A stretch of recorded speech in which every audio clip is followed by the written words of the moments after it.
If you're struggling with your vitality, energy, mood, focus, or sleep, this podcast is for you. Your host, Dr. Ann Sung, ER doctor and aerospace flight surgeon, will help you reach for the stars and remove the barriers or blockades that have been holding you back from living your best life. If you've been challenged by your health, relationships, or productivity, then it's time for a breakthrough. So here's your host, Dr. Ann Sung.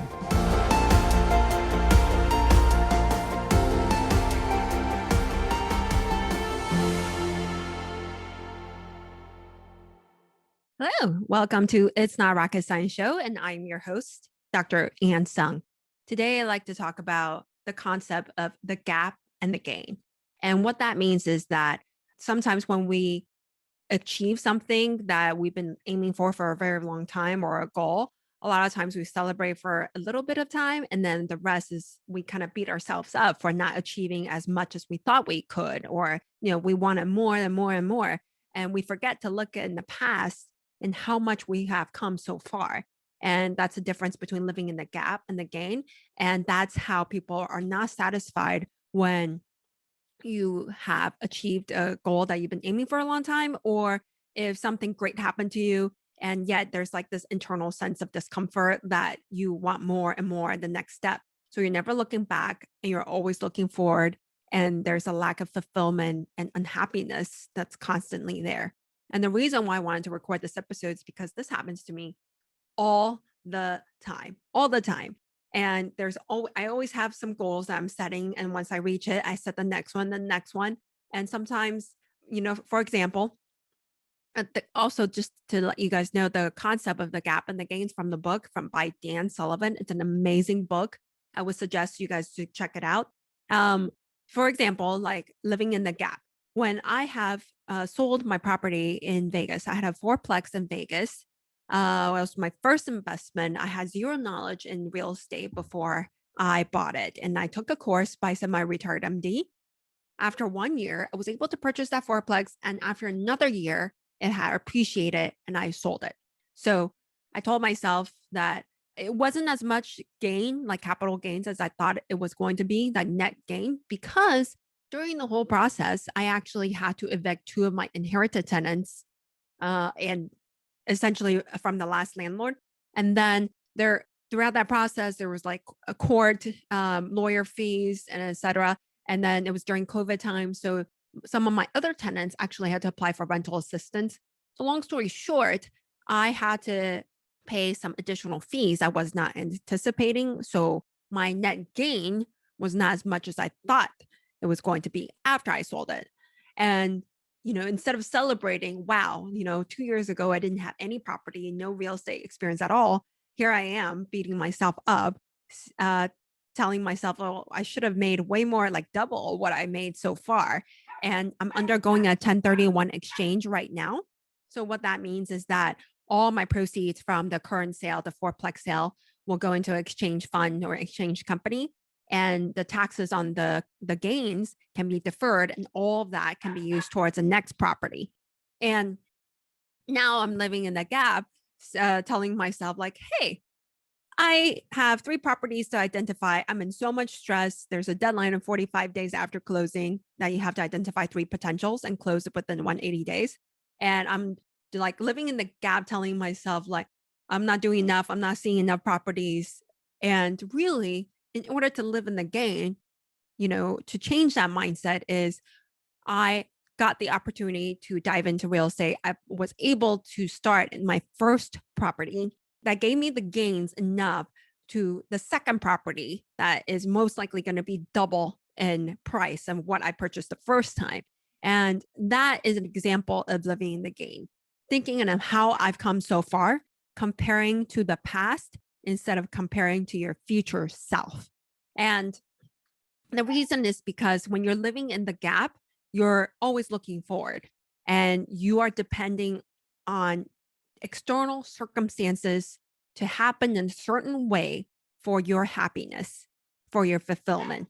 So if you don't get the price that you wanted for that real estate sale, then you are not happy. So you're depending on something external versus when you're living in the gain, you're depending on something internal. So internally, I have this intrinsic drive that I want to learn more about real estate, about financial freedom, and that I'm happy just through the journey.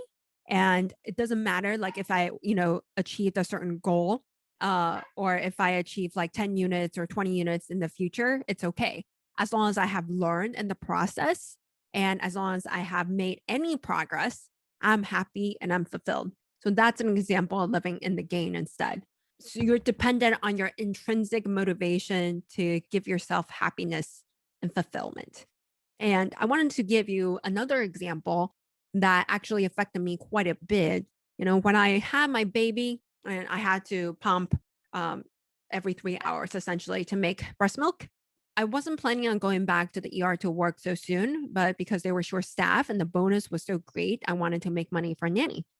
And when I went back, my efficiency was very low, especially when I have to pump, step away, every 3 hours. The hands-free pump didn't fit me well, so I always had to step away and get plugged in. And so my efficiency was probably about 50%. And the medical director of the ER had a conversation with me because of the efficiency. And I told myself, it was as if, I was letting the team down. I wasn't able to pick up as many patients in the ER. And when you work in the ER, it's all about productivity, picking up patients, like moving them through. And I wasn't able to do that. And especially when I had been pregnant for a few months, I haven't been working a lot and I couldn't keep up with the efficiency that way. So at that time, I told the medical director that I think it's a good idea as long as I'm pumping that I do not work anymore because I also found that when I'm working and pumping, I actually don't make as much milk. So after the conversation, though, I was living in the gap quite a bit. And I was thinking in my head, like, I'm not a good physician. I'm not fast. I'm letting my team down. And it was just not I was like going down negative spiral essentially. So it was comparing to my prior self when I was a resident and a fellow and I was really fast in the ER. And I always wanted to, carry the team. I don't ever want to let my team down. So I was in a negative spiral telling myself that I'm not good enough, essentially. Back to the negative spiral. So, it's something I've always worked at and every now and then it just comes back. So it definitely affected me at that time. I had to change my story. Whenever something happens, you're always free to change the meaning of the story, right? So I changed my story to tell myself that, yes, of course, my efficiency is down. That is obvious. That when I have not been working for the past few months, that you cannot expect yourself, and especially with pumping 3 times a day, you cannot expect yourself to be as fast as somebody else who have been working for 3 to 5 shifts a week. There's no way, or like 10 to 12 shifts a month. And if I worked more, I can definitely bring up my efficiency. That is no question. Okay. And in a way, I was kind of glad that this had happened because instead of being tempted by extra bonuses and money, I decided that, I'm just not going to work at all whatsoever. And it allows me to spend time with my baby instead of working. It allows me to make more milk because I'm not as stressed and I'm not secreting cortisol. Because in the ER, it's essentially nonstop, 8 to 10 hours of cortisol elevation and stress level. And that is not good for producing enough milk. And so, in a way, I thank this situation for happening because it's almost like a test of, a test on what I've learned throughout my life on how to deal with self worth, right? It really doesn't depend on how many patients you can see, how fast you see those patients, right? It depends on your own internal sense of self worth that I don't have to achieve anything in order to be worthy. Okay. This is a great thing that it happened. It's allowed me to spend time with the people I love and care for the most. You can work later. You can work when your maternity leave is over. I was still on maternity leave and it's completely off for 4 months and part time for another 2 months. So it's that internal sense of like wanting to make money, wanting to like achieve this goal that is pulling me away from spending time with my loved ones. And when I don't achieve that goal and I feel like I'm living in the gap, and it doesn't make any sense, right? So I was able to turn the story around. And I wanted to share that with you because a lot of times I know it happens to a lot of successful professionals that maybe they achieved a goal at work, or maybe they hit a target at work, maybe they hit it just a little bit under, or maybe they didn't, somebody who don't do as well on the test as they wanted to. Though, if you really just look back on the knowledge you've gained, I ask you to go back 90 days. Or what about 1 year, 5 years, 10 years? Like, look how far you have come just from back then. And look at how much, like, you can think about, like, I don't make enough money, or I'm not saving enough. But really looking back, like a few years ago, to me, it's like night and day. When I was in college, I was in credit card debt. I was comparing different grocery stores chicken breasts just because it was just a few cents off per pound. And I would specifically go to that store just to save a few cents off per pound. It's crazy. And I knew which gas station had the lowest cash card price. So if you pay cash, the gas prices are a little bit lower. I knew which gas station uh, gave the lowest cash price, essentially. And that was in college compared to now. I mean, now I can purchase a fourplex. Now I can exchange up to like perhaps an eightplex or 10plex. I mean, it's crazy, right? So really live in abundance, look backwards instead of forwards. When you find yourself living in the gap, always look backwards compared to your prior self. Okay. And when you always look forward, look for a goal that you're trying to achieve, you're never present. So another example is that actually just 2 days ago, I was talking to my coach, and since I'm undergoing the 1031 exchange now, there are a lot of properties to review, and I haven't had a lot of time to review them because I've been taking care of the baby. And I was telling him, I was looking at my journal, and all I see was like feed, feed, feed, feed, feed, feed, burp. And I was like, all day I have been feeding. And he really, he told me, he was like, yeah, so all you were doing was growing a human being and taking care of a human being and keeping him alive and giving him love and attention. Is that all you were doing, really? And that really changed my perspective at that time, that progress, it's not measured by how many properties you have assessed, how many emails you have gone through today, how many phone calls or meetings you were able to accomplish, the documents you wanted to send, um, like, submitting my bookkeeping documents to the bookkeeper for the real estate. It's not measured by that, really. That's like none of that. It's like the internal urgency that we create for ourselves, and then we forget to be present. So instead of feeding my baby, connecting with my baby, bonding with my baby, I'm thinking about, oh my God, I have like 3 more properties in my inbox I haven't reviewed yet. And I hope that he could just go to sleep so I can go review it and stay asleep. I mean, that is completely opposite of what life is about, right?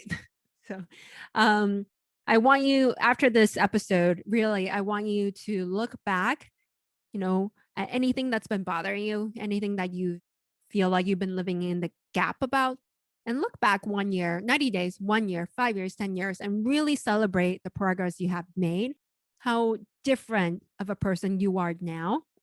And every day, it really helps to document, like journal 3 daily wins for the day. So, something you're grateful for, something that you have made progress on, because, and don't just do something regarding work. It could be, I had a blast with my friends. We really connected. I really, like, for me, I would say I had a great skin to skin time with my baby. I played with my baby, and I was able to share love and appreciation to my husband. Those are some of the examples. Don't just think about work and, the professional side, because in the end, when you're on your deathbed, that's not what matters. So I thank you very much for your attention today. And just so you know, the show notes will be on itsnotrocketscienceshow.com. Please go there. And over there, you will find links to the 7-day masterclass. That's a video course that I created to boost your productivity, 2-3x your productivity in just half the time. And there is an application link on there that you can apply to see whether Blast Off Peak Performance Coaching is right for you as well. All right. So thank you again. And just remember that everything we need is within us now. Thank you. That's it for today's episode. Head on over to iTunes and subscribe to the show. One lucky listener every single week that posts a review in iTunes will win a chance in the grand prize drawing to win a private VIP day for a health and life makeover with Dr. Ann Sung herself. Then be sure to head on over to itsnotrocketscienceshow.com and pick up your free gift from Dr. Sung. Then join us on the next episode.